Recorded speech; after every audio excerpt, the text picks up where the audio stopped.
قربانی دین اسلام کی اہم ترین عبادت ہے۔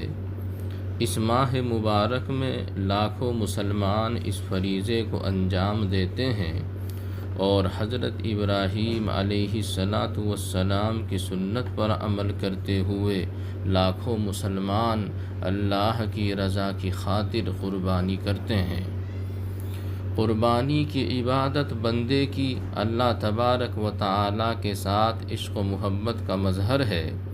ہونا تو یہ چاہیے تھا کہ بندہ خود اللہ تبارک و تعالی کی رضا حاصل کرنے کے لیے اپنی جان کا نذرانہ پیش کرتا، مگر اللہ تبارک و تعالی کی رحمت ہے کہ اللہ تعالی نے جانوروں کو ذبح کرنا اس کا قائم مقام قرار دیا ہے، اور جس شخص کو بھی اللہ تبارک و تعالی نے مالی وسعت عطا فرمائی ہے وہ شخص قربانی کرنا اہم دینی فریضہ سمجھتا ہے، اور بہت بد نصیب ہے وہ آدمی کہ جو مالی وسعت کے باوجود اس عظیم عبادت سے محروم رہے۔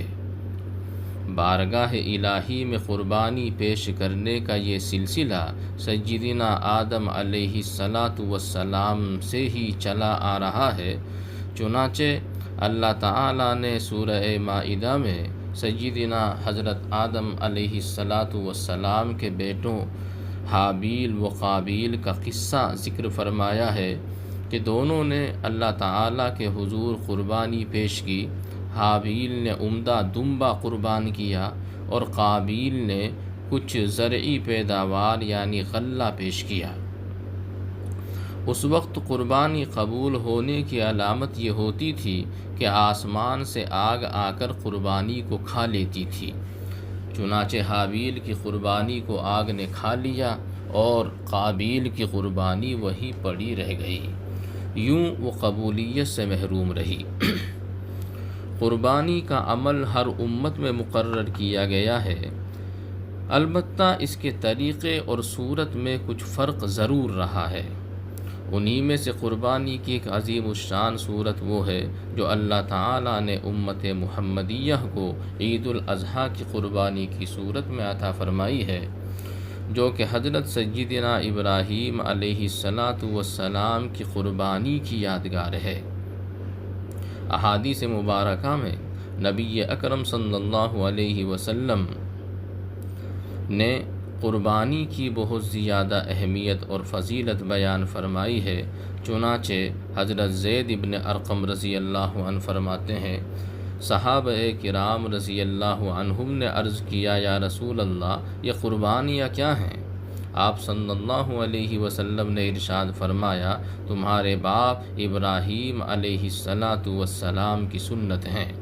صحابہ کرام نے پوچھا، یا رسول اللہ، ان میں ہمارے لیے کیا ثواب ہے؟ فرمایا، ہر بال کے بدلے ایک نیکی ہے۔ عرض کیا، اور اون میں؟ فرمایا، اس کے ہر بال کے بدلے بھی ایک نیکی ہے۔ اس حدیث میں نبی اکرم صلی اللہ علیہ وسلم نے قربانی کرنے کا کتنا عظیم ثواب بیان فرمایا ہے کہ جانوروں کے بالوں کے بقدر جو کہ گننا ناممکن ہے بندے کو اللہ تبارک و تعالی نیکیاں عطا فرماتے ہیں۔ دوسری حدیث میں ہے، نبی اکرم صلی اللہ علیہ وسلم نے ارشاد فرمایا کہ ایام قربانی میں انسان کا کوئی بھی عمل اللہ تعالیٰ کی بارگاہ میں قربانی کے جانور کا خون بہانے سے زیادہ محبوب نہیں ہے۔ ایام قربانی میں قربانی سے محبوب کوئی عمل نہیں ہے، اور قیامت کے روز قربانی کا یہ جانور اللہ تعالیٰ کی بارگاہ میں اپنے سینگوں، بالوں اور کھروں سمیت حاضر ہوگا، اور بلا شبہ قربانی کے جانور کا خون زمین پر گرنے سے پہلے اللہ تعالیٰ کی بارگاہ میں قبولیت کا درجہ پا لیتا ہے۔ تو مسلمانوں، خوش دلی سے قربان کیا کرو۔ ایک اور روایت میں ہے، نبی اکرم صلی اللہ علیہ وسلم نے اپنی پیاری بیٹی حضرت فاطمہ رضی اللہ عنہا سے ارشاد فرمایا کہ اے فاطمہ، اٹھو، اپنی قربانی کے جانور کے پاس جاؤ اور اسے لے کر آؤ، کیونکہ اس کے خون کا پہلا قطرہ گرنے سے پہلے اس کے خون کا پہلا قطرہ گرنے پر تمہارے پچھلے گناہ بخش دیے جائیں گے۔ انہوں نے عرض کیا، یا رسول اللہ، یہ انعام ہم اہل بیت کے ساتھ خاص ہے یا ہمارے اور تمام مسلمانوں کے لیے عام ہے؟ تو اللہ کے رسول صلی اللہ علیہ وسلم نے ارشاد فرمایا، بلکہ ہمارے اور تمام مسلمانوں کے لیے عام ہے۔ ایک اور روایت میں ہے، نبی اکرم صلی اللہ علیہ وسلم نے ارشاد فرمایا، جس میں وسعت ہو اور وہ قربانی نہ کرے وہ ہماری عیدگاہ کے قریب نہ آئے۔ حضرت عبداللہ ابن عمر کی روایت ہے کہ نبی اکرم صلی اللہ علیہ وسلم 10 سال مدینے میں مقیم رہے اور ہر سال قربانی فرمایا کرتے تھے۔ نبی اکرم صلی اللہ علیہ وسلم کا ہر سال قربانی کرنا قربانی کی اہمیت، فضیلت اور تاکید کے لیے کافی ہے۔ حضرت انس رضی اللہ عنہ کی روایت ہے کہ نبی اکرم صلی اللہ علیہ وسلم سیاہ اور سفید رنگت والے اور بڑے سینگوں والے 2 میڑھوں کی قربانی فرمایا کرتے تھے اور اپنے پاؤں کو ان کی گردن کے پاس رکھ دیا کرتے تھے اور اپنے دست مبارک سے ذبح فرماتے تھے۔ قربانی کے عمل کی اہمیت کا اندازہ اس سے بخوبی لگایا جا سکتا ہے کہ نبی اکرم صلی اللہ علیہ وسلم نے حجۃ الوداع کے موقع پر ایک وقت میں 100 اونٹوں کی قربانی فرمائی۔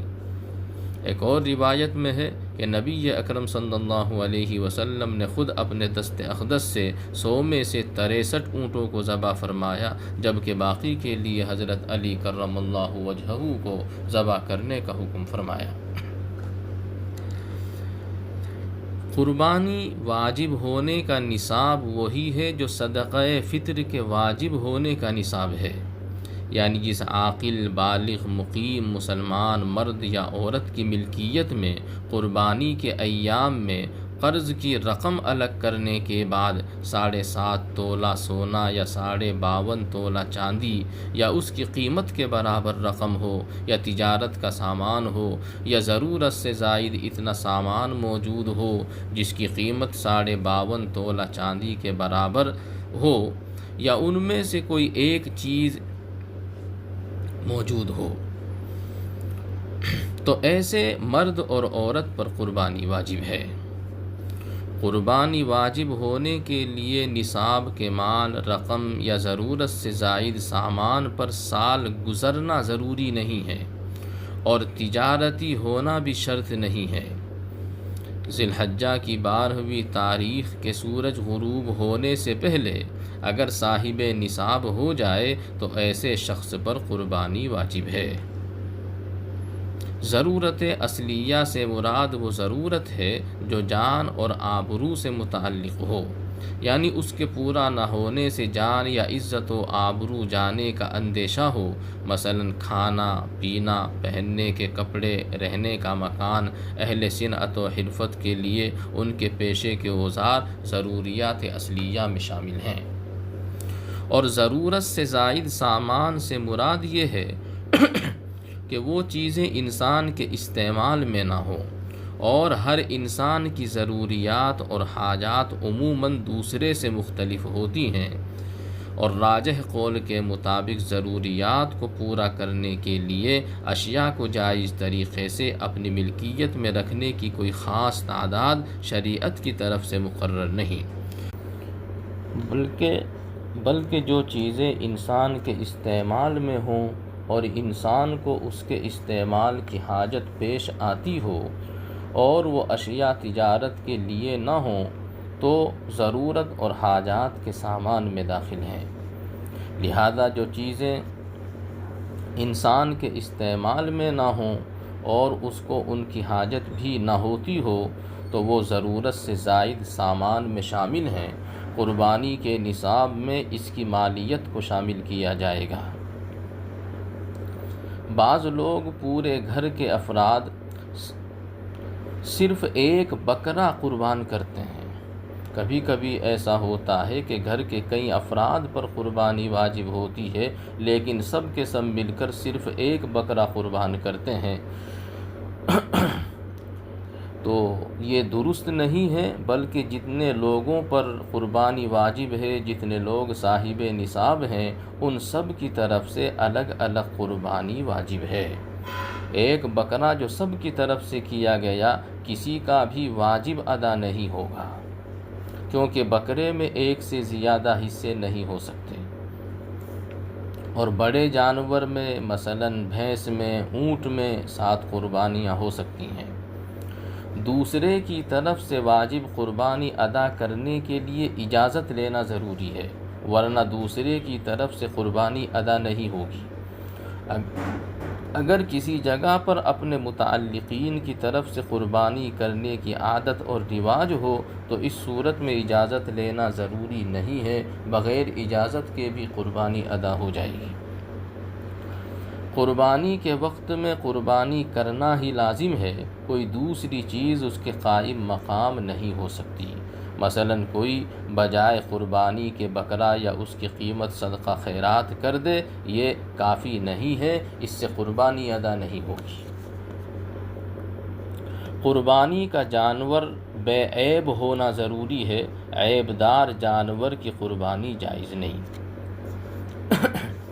آج کل کچھ ملحد قسم کے لوگ اور بے دین لوگ قربانی پر اعتراض کرتے ہیں اور کہتے ہیں کہ قربانی کرنا پیسے اور وقت کا ضیاع ہے، حالانکہ ان کی یہ بات شرعاً و عقلاً قابل قبول نہیں ہے، قابل اعتبار نہیں ہے، اس لیے کہ اگر قربانی کرنا پیسے اور وقت کا ضیاع ہوتا تو نبی اکرم صلی اللہ علیہ وسلم کی طرف سے قربانی کرنے کی اتنی زیادہ تاکید وارد نہ ہوتی۔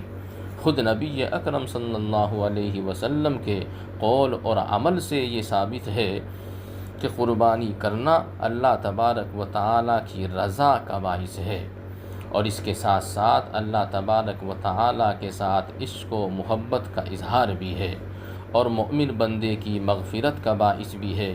اس لیے ایسے لوگوں کی باتوں کی طرف التفات نہیں کرنا چاہیے، ایسے لوگوں کی باتوں کی طرف دھیان نہیں دینا چاہیے۔ اللہ تبارک و تعالی تمام مسلمانوں کی قربانیوں کو اپنی بارگاہ میں شرف قبولیت عطا فرمائے۔ وآخر دعوانا الحمد للہ رب العالمین۔